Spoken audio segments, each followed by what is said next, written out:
Assalamualaikum warahmatullahi wabarakatuh. Ketemu lagi kita di podcast Karbila.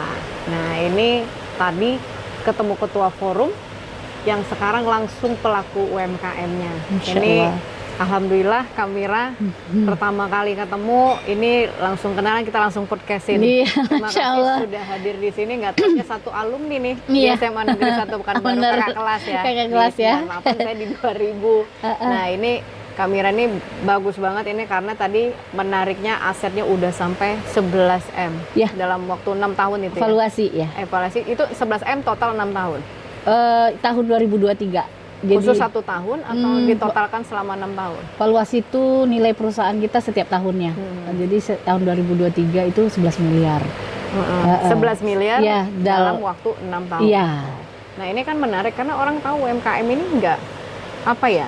Kadang kan dia naik turun, jadi berkembangnya pun ya paling kisaran puluhan, ratusan. Ini kan sudah kategori miliaran kan udah cukup sangat ya kita ya apalah apresiasi. Nah ini tentu artinya ada konsistensi dan keseriusan banget ini pasti Kak Mira, karena kita tahu juga tadi informasinya Kak Mira ini ternyata nggak sendiri, ditemani juga dengan suami. Iya. Ini kan alhamdulillah banget ya, artinya keluarga mendukung ada pengembangan di UMKM.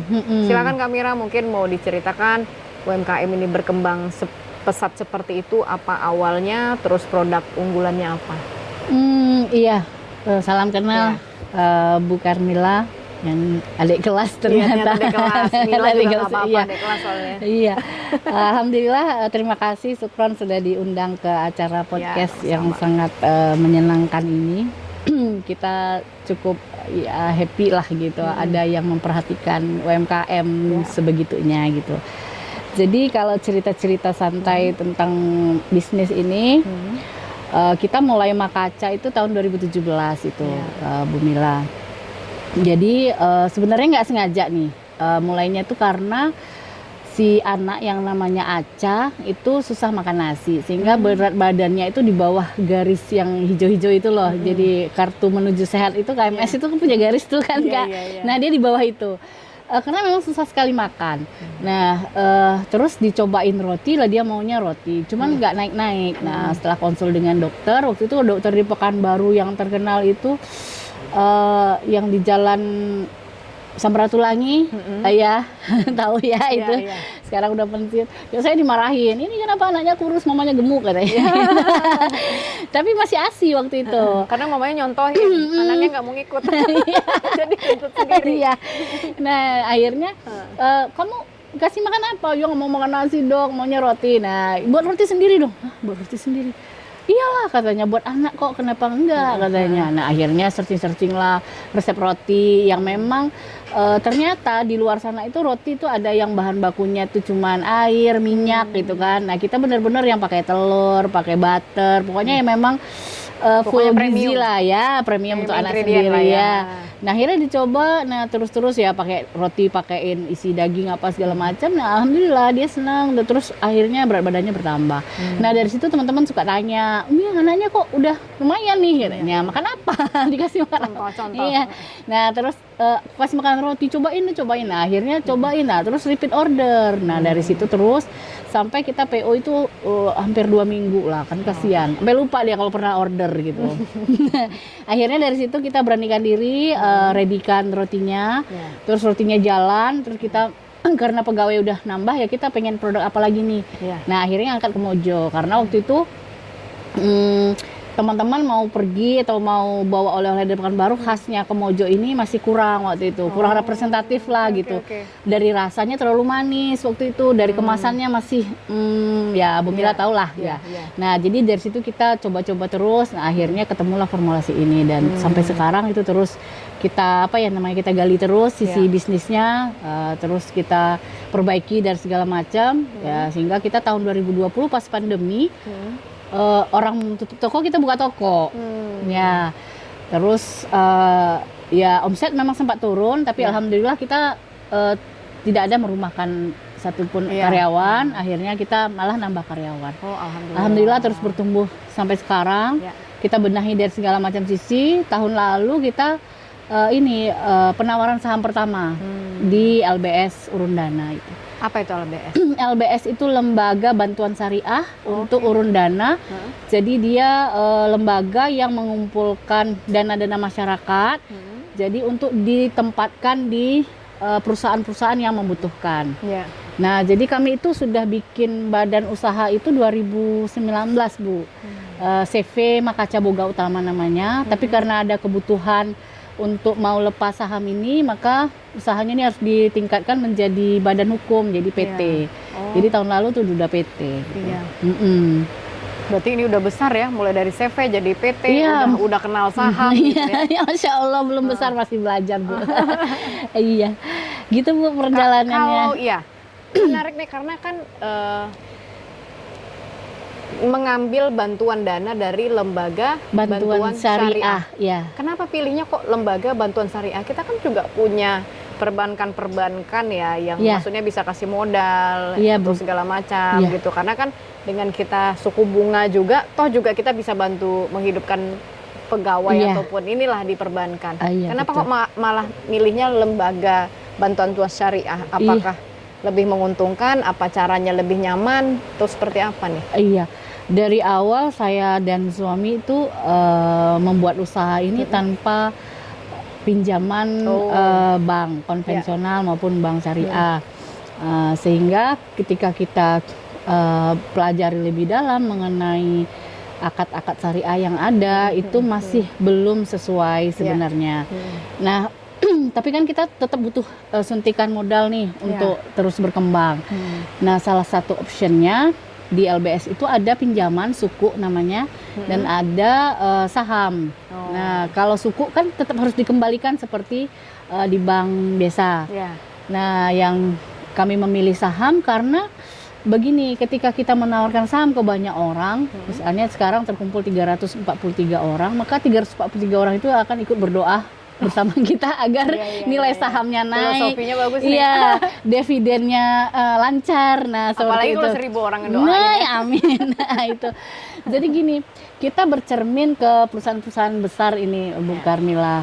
Kalau perusahaan-perusahaan besar itu utang yang sehat, utang di mana lah gitu, yang namanya utang itu disedikitkan gitu. Tapi mereka lebih banyak bergerak di saham. Walaupun kami masih kecil sekarang, tapi kami sudah mulai berpikir memprofesionalkan. Jadi ketika kita lempar saham ini ke publik, berarti kan Makaca itu udah go public sebenarnya, walaupun dalam lingkup yang masih mini gitu ya. Kita dipaksa dalam tanda kutip untuk beres-beres terus di dalam. Karena kita dipantau nih, dipantau OJK, dipantau KASEI, dipantau Ustadz Erwandi sebagai pembina syariahnya. Kemudian dipantau oleh para investor kita yang tiap kalau misalnya laporannya telat, mana nih laporan keuangan Makaca, ayo upload. Nah, kayak gitu. Jadi kita selalu bisa on the track gitu. Jadi memaksa. Jadi sebenarnya jadi ribet sih, maksudnya ya kok mau gitu yang ribet tiap bulan bikin ini, tapi itulah yang membuat kita selalu bergerak begitu, Bu Karmila. Nah, jadi kami tuh pingin selalu dipantau sebenarnya, biar dengan dipacu begitu, gitu. Ada hiunya. Iya, benar. Jadi kita kan bergerak terus gitu. Benar, gitu sih prinsipnya. Berarti dengan seperti itu mereka menuntut nggak untuk variasi daripada produk? Enggak sih. Jadi dari awal itu kita sudah bilang kalau kita membagikan saham ini, kita sudah ada apa namanya itu ya namanya penawaran ya, udah ada portofolio yang kita berikan ke calon investor, mereka baca, kita juga melakukan pitching. Nah, mereka pahami Makaca ini bergerak di sini, kemudian ke depannya dalam 5 tahun ke depan Makaca tuh mau ngapain. Nah, alhamdulillah mereka tuh cuman terima bulanan, pokoknya ada aja cering aja udah gitu. Kita sampai pitching itu sama orang Arab loh, Bu, di Oman, si calon investor kita. Oh, berarti artinya dana ini makanya cocok banget tadi dibilang go public. Walaupun skupnya kecil, tapi kalau ditelusuri dana ini tidak hanya dari lokal, dari internasional juga ada. Tapi tentunya negara yang lebih mengatur pro tentang syariah. Benar, Nah, kalau misalnya kan join di situ, kita berkembang seperti itu, nggak mungkin dong yang namanya UMKM nggak ada turunnya. Pasti ada naik, ada turun. Nah, pas saat turun, tentu kan kita harus kreatif nih. Betul. Apa yang salah? Apa mungkin ada cara pemasaran yang salah atau produk kita udah mulai membosankan atau seperti apa? Itu gimana tuh mengatasinya? Iya. Pertama-tama kalau kami itu terbiasa dengan data. Jadi setiap bulan itu ada data yang kami bikinkan grafik dari tahun 2017 sampai sekarang. Jadi kami tahu tuh posisi, misalnya gini, grafik itu kan bisa kita baca ya. Maksudnya trennya tahunan, trennya bulanan. Nah, ketika turun kita harus ngapain? Nah, ketika turun itu kami siap-siap karena berikutnya kapan nih kita bisa hitung 2 bulan kemudian grafik akan naik lagi. Nah, kita udah siap untuk itu. Nah, selalu bikin di awal tahun kami di akhir tahun kami selalu bikin namanya OKR, Objective Key Result. Jadi untuk kinerja 1 tahun ke depan. Jadi target ini berapa. Memang dalam pelaksanaannya tidak semulus yang kita bayangkan, naik dan turun gitu ya. Tapi turunnya masih dalam konteks kita mitigasi resiko. Nah, jadi kalau misalnya akan menambah produk baru, itu pun juga sudah dalam on planning gitu. Terus kalau mau mengubah strategi, kami juga terbiasa melakukan survei dulu kepada pelanggan. Ini apa yang perlu kami tingkatkan, ini gitu. Sampai meluncurkan produk baru juga seperti itu, begitu. Jadi terbiasa data. Iya, terbiasa dengan data. Berarti semenjak bergabung, udah berapa produk yang muncul produk baru ini? Bergabung dengan tadi lembaga bantuan syariah. Belum ada. Berarti masih tetap pakai produk lama. Masih tetap produk lama yang kita push. Otomatis penjualan meningkat terus. Insya Allah, alhamdulillah ya. Meningkat terus. Iya. Nah, berarti kalau meningkat terus, strateginya apakah tempat penjualan diperbanyak atau mungkin ada tambahan online dan lain-lain? Kalau misalnya untuk peningkatan penjualan. Untuk peningkatan penjualan, kita menambah tempat outlet sendiri di Sudirman. Kemudian kita juga push kerjasama dengan Indomaretnya lebih dimasifkan lagi. Jadi potensial loss-nya itu kita kalau dulu itu hampir 30%, nah kita makin tekan sehingga kita mendapatkan lebih banyak omset di sana. Kemudian peluangnya dengan buka-buka peluang, jadi dengan Garuda Airlines kita juga buka peluang untuk para penumpangnya. Jadi kita sambil meningkatkan penjualan, kita juga meningkatkan branding seperti itu, Bu. Iya. Berarti seolah-olah kayaknya dari tadi ceritanya nggak ada minus-minusnya nih. Minusnya cuman kita dipecutin nih, mana nih laporan apa segala macam. Pasti biasanya pengembangan UMKM itu kan ada dukanya lah gitu. Nah, pasti. Itu apa tuh kurangnya ininya? Ketika kita misalnya nih Bu, di awal-awal tahun, kuartal 1 tengah, kuartal 3 tengah, nah itu selalu tuh kita kalau dalam laporan keuangan dalam bulan itu minus. Mungkin karena kita lagi benahin produksi, dapur produksi atau menambah outlet, nah itu kan selalu menggerus keuangan kita gitu ya. Tetapi itu masih dalam masih planningnya gitu. Memang planningnya kami di situ tuh memang udah dapat gambaran kalau di situ tuh bakal minus. Sehingga nanti kami tutupin di bulan berikutnya yang plusnya berapa persen. Kayak semacam subsidi silang, tapi kalau dilihat dalam all 1 tahun ada peningkatan. Terus meningkat, gitu. Syukur alhamdulillah banget ya. Mungkin karena doa yang 300-an lebih tadi. Tahun 2002 ke 2003 itu peningkatannya 50%. Targetnya tahun 2004 ini kami tutup dengan rencana 65% peningkatan. Ya memang targetnya lumayan bikin deg-degan, tapi bismillah lah dengan doa para investor. Alhamdulillah ya. Nah, terus kaitannya tadi BI. Ini kan hadir BI. BI ini hanya mungkin dia menjadikan sampel untuk pembinaan atau BI ini bagian dari untuk kerjasama? BI ini awalnya kami ikut Wirausaha Muda Syariah. Jadi alhamdulillah juara 1 di Riau, juara di Sumatera juga. Kompetisi. Nah, dari situ kami ditanyain nih butuh apa. Nah, ternyata kami tuh butuh branding, corong ke depan. Nah, kami dibawa pameran ke luar Sumatera lah gitu untuk gimana peluang Makaca kalau buka di luar Jawa. Nah, seperti itu sering. Nah, kedua, kita kerjasama dengan BI. Jadi produk-produk UMKM yang ada di Makaca itu akan dibeli oleh BI dalam bentuk snack box, Bu. Oh, oke. Jadi snack box-nya Makaca itu bukan hanya produk Makaca aja, tapi kadang-kadang ada keripiknya isi ini, ada permen jahenya Bu, siapa saya lupa. Nah, ada itu, ada apa ya, kayak kue-kue kecilnya produksi UMKM yang lain. Nah, kami juga mempromosikan itu. Ada kebabnya, jadi ya dalam satu kotak itu ya semua UMKM itu bergantian masuk di situ gitu. Jadi itu kelebihannya snack box-nya Makaca yang terus di order oleh BI gitu. Iya, iya. Tapi sebenarnya produk dari Makaca ini cuma 2 ya? Ada banyak Bu, roti-roti juga ada. Oh, roti juga ada. Tapi memang base-nya adalah Komojo ini Komojo. yang iya. Apa bedanya sama Komojo yang lain? Kalau Komojo yang lain ini persepsi saya ya, dan juga beberapa survei korespondensi yang sudah kita lakukan. Kalau Komojo yang lain itu lebih manis.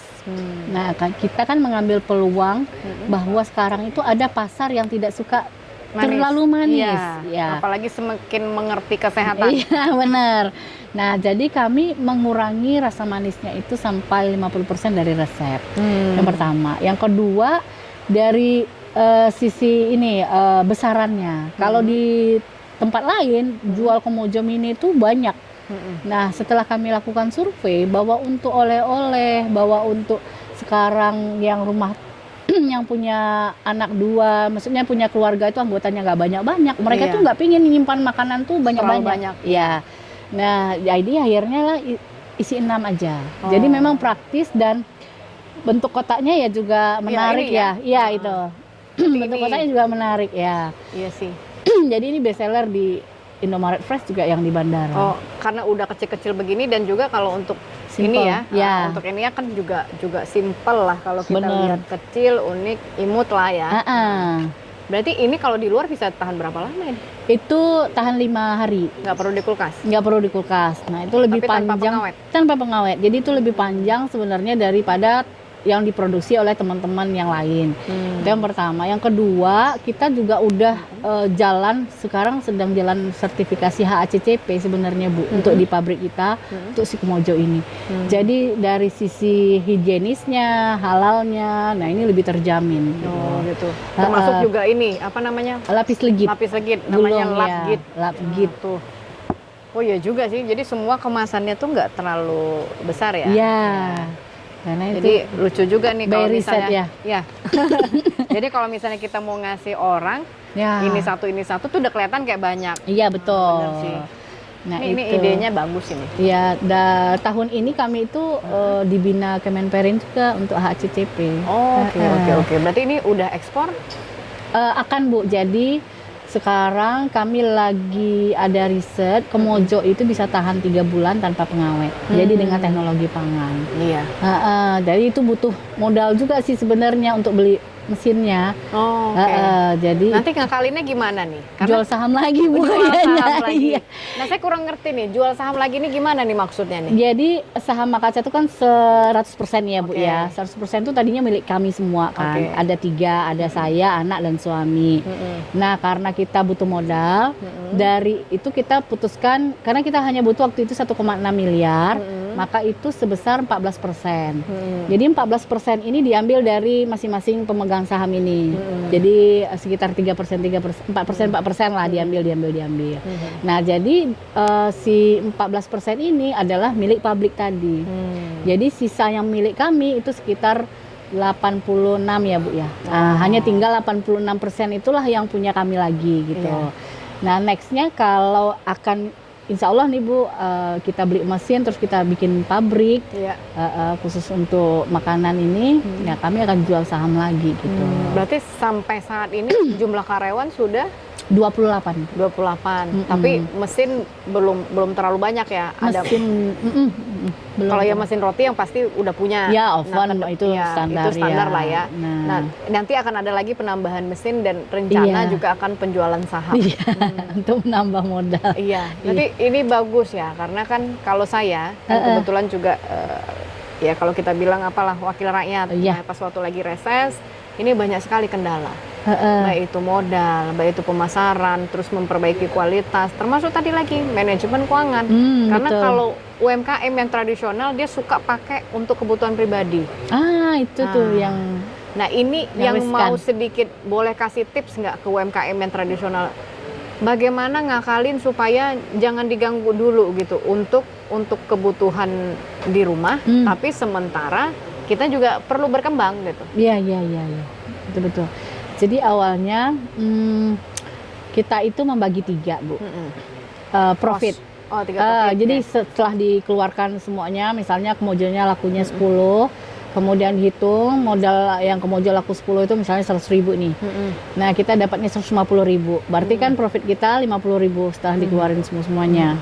Nah, 50.000 ini kita bagi 3. Nah, sepertiganya terserah porsinya berapa, tapi di kami sepertiganya dikonsumsi. Sepertiganya untuk di modal, jalan Allah. Alhamdulillah. Sepertiganya lagi baru suntikan ke modal lagi. Jadi seperti itu terus. Tapi kadang nggak sama, Bu, nggak harus sepertiga sih. Kadang kami juga ada kebutuhan yang misalnya sekolah atau anak sakit lagi atau saya sakit butuh-butuhnya banyak gitu. Jadi kami bisa ngambil setengah. Nah, tapi porsi itu selalu ada yang 3 itu. Nah, terus dengan pencatatan yang memang profesional. Jadi memang benar-benar dipisah antara keuangan pribadi dengan keuangan perusahaan. Selalu begitu dari tahun 2019 kami memisahkannya. Rekening juga berpisah gitu. Jadi kalau untuk Makaca itu ini pakainya, untuk pribadi ya ini. Nah, gitu. Dan kalau memang kita mau ambil, ya kita tuh sifatnya pinjaman. Nanti setelah perhitungan RUPS, nah kita potong dengan pinjaman kita, nah baru kita bagi sisa usahanya gitu. Ini kan kalau sedikit, tadi kan kita ada cerita panjang lebar. Kalau seperti ini terkesan, silakan minum. Itu minumannya buat diminum. Siap. Silakan. Sambil minum, sambil juga saya tanya. Kita udah cerita panjang lebar. Ini kan kalau tinggal di Pekanbaru. Tadi juga saya tanya alumni mana SMA 1, terus kuliah di mana, di UI dan Undip. Berarti udah S2. UI, iya S2. UI dan Undip. Iya. Berarti kan udah S2. Udah Itu semua S2. bidang manajemen. Arsitektur. Arsitektur. Nah, ini kan artinya kan ilmunya itu udah canggih banget. Masya Allah. Udah S2. Nah, otomatis kan kalau ngelola produk seperti ini seperti hanya dipoles aja. Beda sama dengan mereka yang mungkin kalau kita bisa lihat di daerah-daerah, di perkampungan, UMKM. Siapa sih yang nggak mau hidupnya semakin lebih baik? Iya, benar. Siapa sih yang nggak mau produknya tuh semakin lebih bagus? Nah, ini Kak Mira, ya kita juga tentu harus berpikir juga. Tadi kita senang banget lah Kak Mira ada memporsikan satu di jalan Allah. Selain untuk kebutuhan pribadi sama modal untuk mengembangkan. Masya Allah. Ya. Nah, ini gimana nih Kak Mira melihat yang UMKM yang tradisional tadi? Nah, karena mereka kan keterbatasan informasi. Kalau Kak Mira mungkin dengan adanya teman, browsing segala macam, ini masih lengkap nih. Bisa ngecek, makanya ada lembaga bantuan syariah. Nah, kalau dengan orang-orang seperti ini yang kita taunya di perkampungan mereka ilmunya terbatas, aksesnya terbatas, ada niat nggak? Maksudnya mereka menggabungkan dalam pembinaan kita atau kita sekedar untuk memberikan informasi aja gitu? Iya, Bu. Jadi sebenarnya latar pendidikan yang S1 S2 itu sebenarnya kalau diartikan nggak begitu ngaruh. Maksudnya gini, bisnis, mengelola bisnis itu sama sekali berbeda dengan akademik itu ya. Nah, jadinya dulunya saya nih merasa juga punya stuck gitu, kok di sini-sini aja ya. 2019 itu kita mau kemana nih Pak, belajar kemana nih bisnis ini, kita harus ngapain nih untuk mengembangkan bisnis. Nah, jadi dari situ kami aktif untuk ikut kompetisi, Bu. Jadi waktu itu ada Food Startup Indonesia namanya dari Kemenparekraf, ada ngadain sosialisasi di Padang, itu kami kejar. Hanya untuk sosialisasi aja kami kejar. Daftar waktu itu nggak lolos. Nah, gimana supaya lolos? Nah, kami lihat standarnya, kami penuhin, harus ada akta, harus ada ini, harus laporan keuangan. Wow, laporan keuangan baru dengar nih. Nah, habis itu kami aktif juga ikut Indonesia Food Inovasi dari Kemenperin. Jadi walaupun kita, maksudnya gini, di Provinsi Riau ini yang saya tahu pembinaan secara kontinu untuk UMKM itu masih kurang. Maaf ya Bu. Iya, betul. Ini masukan buat pemerintahan. Masih kurang banget gitu. Jadi yang diikutkan sosialisasi atau misalnya diikutkan pelatihan, itu orangnya itu aja gitu. Jadi ya datang, habis itu mohon maaf dikasih uang transport udah selesai. Ya, sama jasa satu ya. Bukan jasa, sertifikat. Tapi pemerintah daerah itu kurang melihat bahwa di bisnis itu ada stage-stage-nya. Nggak bisa disamaratakan besok pelatihan sertifikasi halal. Nah, yang tahapnya udah agak ini dia nggak bisa di situ, atau langsung ini laporan keuangan lah, dia aja belum melek itu apa laporan keuangan. Jadi stage-stage-nya itu yang belum dipahami oleh pemerintah sebenarnya dari sisi pembinaannya. Nah, jadi dari situ kita putuskan belajar mandiri nih.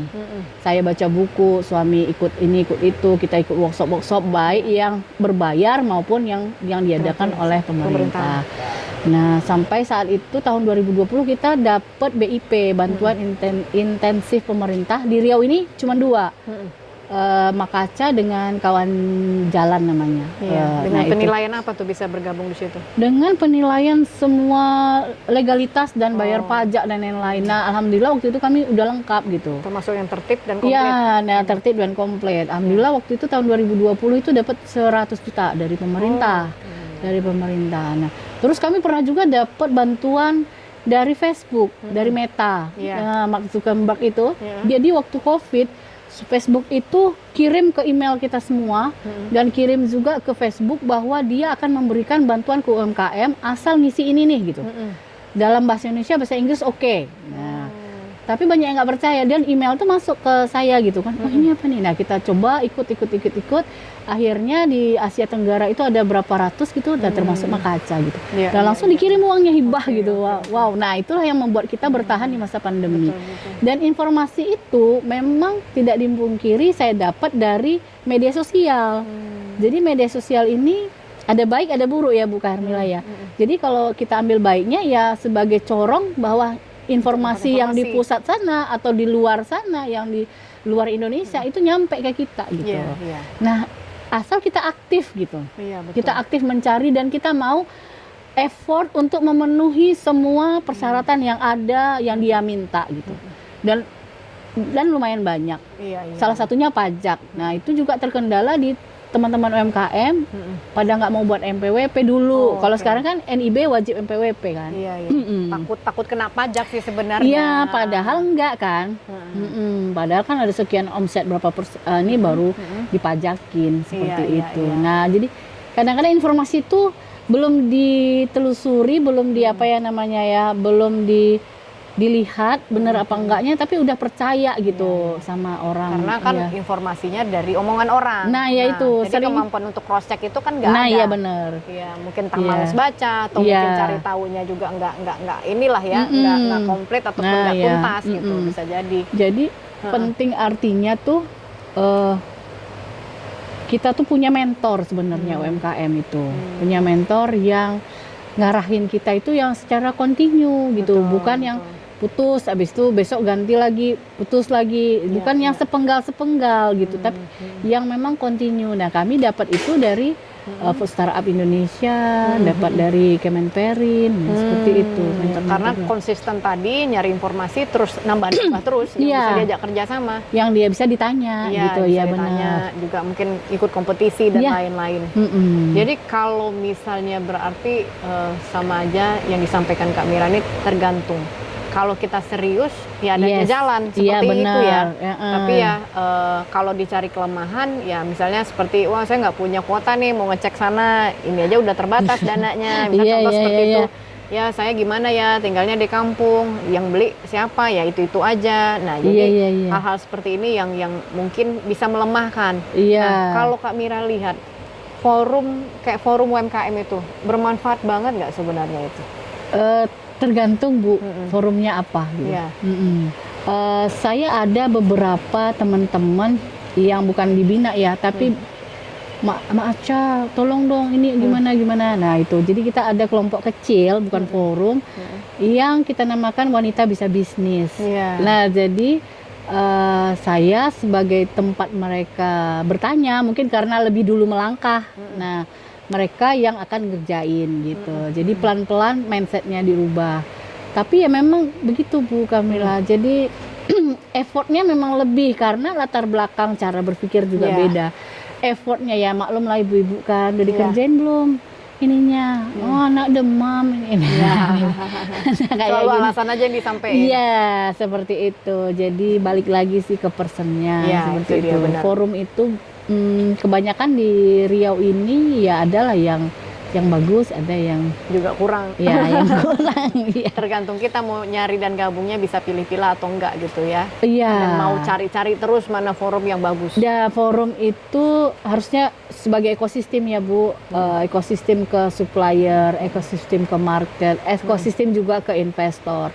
Bukan hanya teman-teman UMKM tuh ditawarin kur aja gitu, tapi pembiayaan lain kan masih ada angel investor, masih ada suku yang memang mudharabah begitu ya.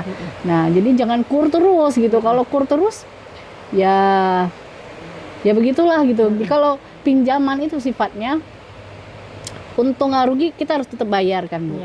Itu yang kadang memberatkan UMKM, turun tetap harus setor sekian tapi kalau persen. Lembaga bantuan syariah tadi beda ya? Beda. Disesuaikan dengan kondisi. Kalau lagi slow mereka juga memahami. Slow, iya.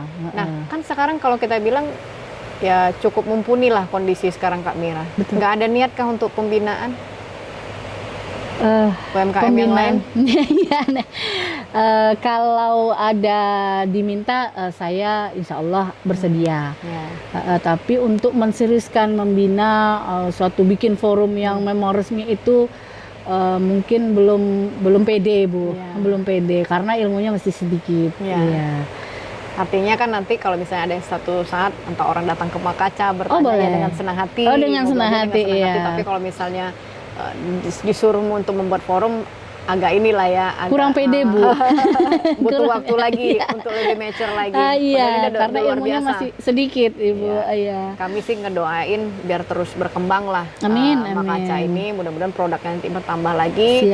Supportnya juga makin banyak sehingga nanti itu kan makin sering yang memantau, jadi kitanya juga makin lebih baik lagi ya. Baik itu secara kreativitasnya, produknya ataupun juga mungkin ada hal-hal yang lebih baik lagi yang harus ditampilkan supaya UMKM-nya berkembang.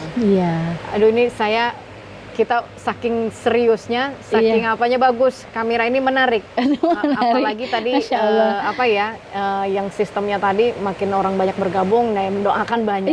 Jadi tidak melupakan secara agama itu juga ikut bergabung. Dapat pun lebih profit juga tidak lupa disisihkan untuk itu. Alhamdulillah. Nah ini tadi juga banyak masukan-masukan untuk UMKM ya. Tentu setiap kali saya podcast selalu intinya tergantung pada orangnya.